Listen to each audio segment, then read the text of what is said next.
Welcome back to SwitchCorner, my name is Alex and today we're taking a look at Marsupilami Hoobadventure on the Nintendo Switch, a 2D side-scrolling platformer. I'm a sucker for the genre, so I had to take a look, but can it live up to the greats?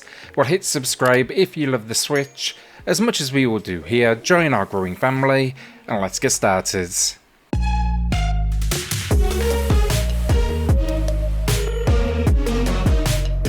So story, and first off, hands up, I'd never heard of this character. Microid, they were kind enough to send a copy of the game my way though, and after a little bit of digging, it seems the character first appeared in the 50s and is particularly popular across Europe. He's had movies, games, and even a recent stint under the Disney banner. The story, it's light. The concept, some sort of Aztec relic washes up ashore upon this unnamed island.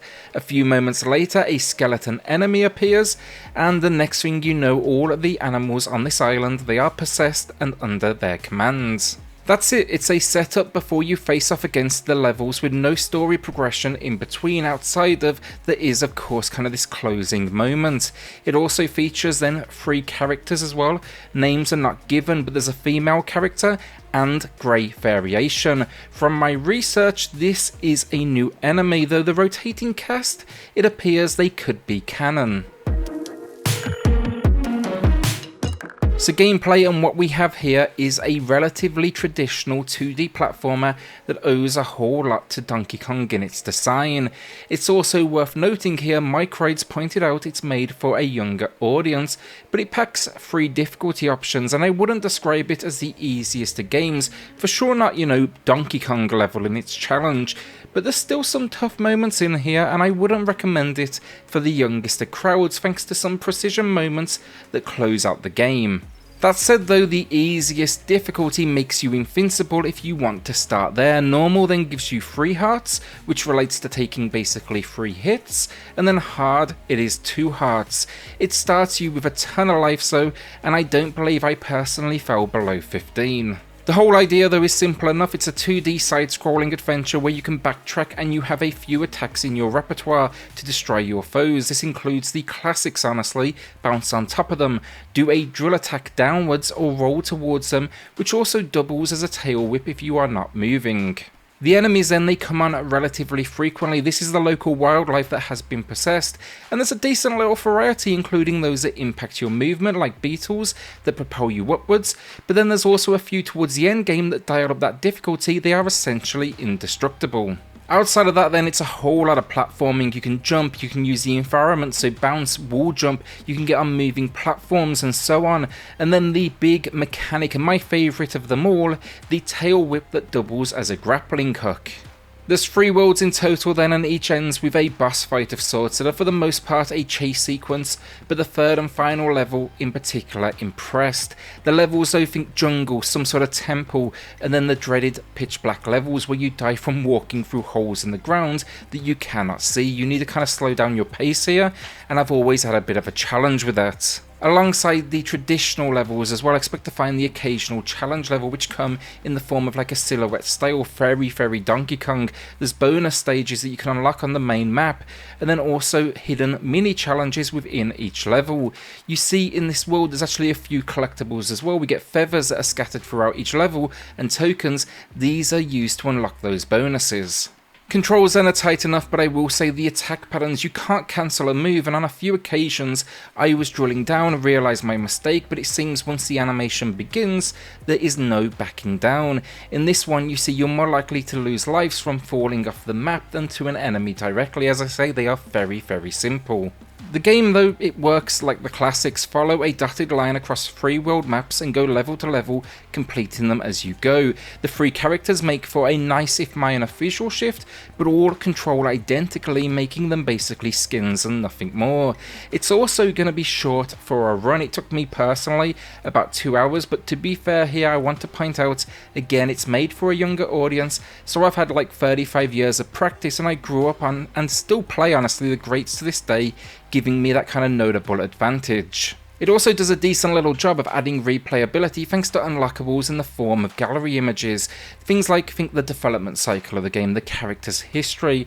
Then there's collectibles in the world where you have a progress meter on the main menu detailing what you found so far. Finally then, built-in achievements. Also, on completing a level as well, you actually unlock a time trial variation, which will be great for those looking for that little bit of extra challenge. Problems wise though, the big ones, it does nothing to explain to you what any of the collectibles are. There's a fruit meter that I'm still trying to figure out now. I can see World 1, 2 and 3 have a counter out of 10 and I'm nearly completed, but I'm still unsure to what that is. There's a big fruit at the end of each level that you have to button mash on, but that's still for some unknown reason. There's a feather then as well that seems to be a hidden objective. I kept on finding these around the level, so I presume they're just hidden objects. And then I have absolutely no idea what this blob of colour is, but it looks nice, and I collected a few of them apparently. Finally, there's a clock. I'm gonna presume that's something to do with time trials because, I mean, well, logic. The bigger issue though, the frame rate. It's not bad, but it's targeting 60, it's fluctuating instead between 45 and 50. Now in a game like Donkey Kong Tropical Freeze, that could prove to be a nightmare. Here, it's a little easier going, so it's not too bad, but I would have liked to have seen still locked out. One positive though, it seems to like smooth out towards the end game, so it seems they recognised the whole platforming piece was about to get a whole lot harder, and they pushed for stability in these moments. Overall though, look, it's not bad. A few shortcomings, it's definitely short in its runtime if you don't have any interest in collectibles or time runs. And yeah, I think the one thing I would have asked for here is maybe an extra difficulty option that really dials things up. You know, we've got 3 hearts, we've got 2 hearts, why not have like an ultra hard 1 heart mode? Graphics wise, not bad at all. Really like the level design, very vivid in its colour palette. And yeah, there's some nice designs as we go from world to world. Then the characters, pretty much identical in their animations, but thankfully those animations very good, especially the tail animation as you're whipping all over the place.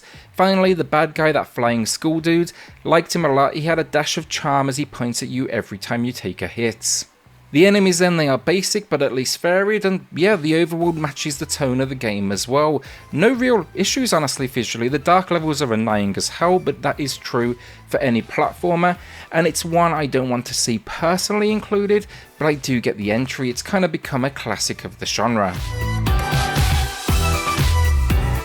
So audio finally, and if catchy as hell is your thing, you'll probably like this one. It's going for a tropical style, it very much matches the tone of the game, it never annoyed me, but I will say it is overly repetitive. It could have done with expanding the soundtrack just a tiny bit. That said though, I also walked away and could still hear the bloody thing in my head. There's a few sound effects then, our characters, enemies, but there's for sure some room for, you know, just a little bit more. They're very much delivering the minimum. So the final verdict, and this is not bad at all. The frame rate, the runtime, that is a bit of a letdown. Younger audiences will no doubt though take longer to get through it. I managed a single sitting to complete this one, but I'm also not the target audience, so we need to account for that. Also, I did not go after all of the collectibles or the achievements. At the same time though as well, when I play games like this, I like to try and speedrun them. I like to see how quickly I can pull it off, and I know for many they'll want to enjoy it and take their time, so also please factor that in as well. Also, there's a decent chunk of collectibles to find in that time trial mode. You know, no question, they've looked to expand the runtime if it is in your style. The big issue is currently a lack of explanation around the collectibles. You eventually start to kind of figure it out thanks to the world map, but then the big one, a frame rate that fluctuates just slightly and is capping out around 50 rather than the intended 60. Fortunately though, it seems to gradually improve with progression, and the final world felt fantastic, and that's a good thing because that's where the challenge really starts to ramp.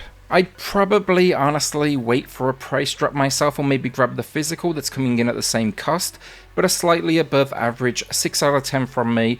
Overall, I actually enjoyed my time with this one, even when faced with its shortcomings, and as genre entries go, it's not bad, and if you've played the classics already or want to introduce someone younger to the genre, this may be a good choice, especially with that invincible mode.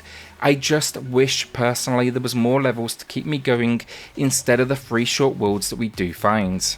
Will you be adding this one to the library then, or are you holding onto that cash? A shout out then to the patrons of the channel who are just going above and beyond to support SwitchCorner. It helps more than you know, so thank you all so much. Then hit subscribe if you love the Switch as much as we all do here. Join our growing family, and I'll see you all on the next video. Thanks everyone.